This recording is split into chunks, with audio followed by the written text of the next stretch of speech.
What if Tupac had survived? Not just survived that night in Las Vegas, but lived long enough to face everything that came after. The first twist is this. Tupac probably would not have stayed the same Tupac the world remembers from 1996. After 4 gunshot wounds, emergency surgery, and the damage that followed, his life would have been forced to slow down. Touring, constant travel, and non-stop studio sessions may have become harder, especially if he lost a lung or suffered lasting organ damage.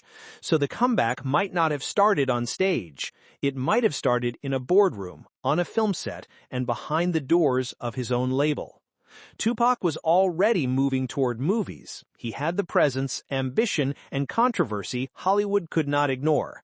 If he survived, film may have become less of a side mission and more of his next chapter. At the same time, his relationship with death row was already unstable. In this timeline, survival gives him a reason to break away. Instead of staying trapped in that machine, he likely pushes harder to launch Machiavelli Records, building around ownership, loyalty, and creative control. But survival would not mean freedom. Tupac still had serious legal pressure over him.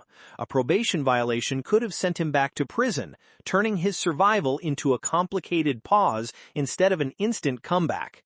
And then there is Biggie.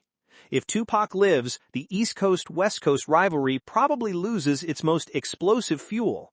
The tension may not vanish, but without Tupac's death becoming a cultural earthquake, Biggie may never have been murdered. The beef cools, the headlines change, the industry is forced to grow up. So Tupac surviving would not create a perfect ending. It may have created something more human, a wounded artist fighting for health, freedom, ownership, and a second chance to rewrite hip-hop history.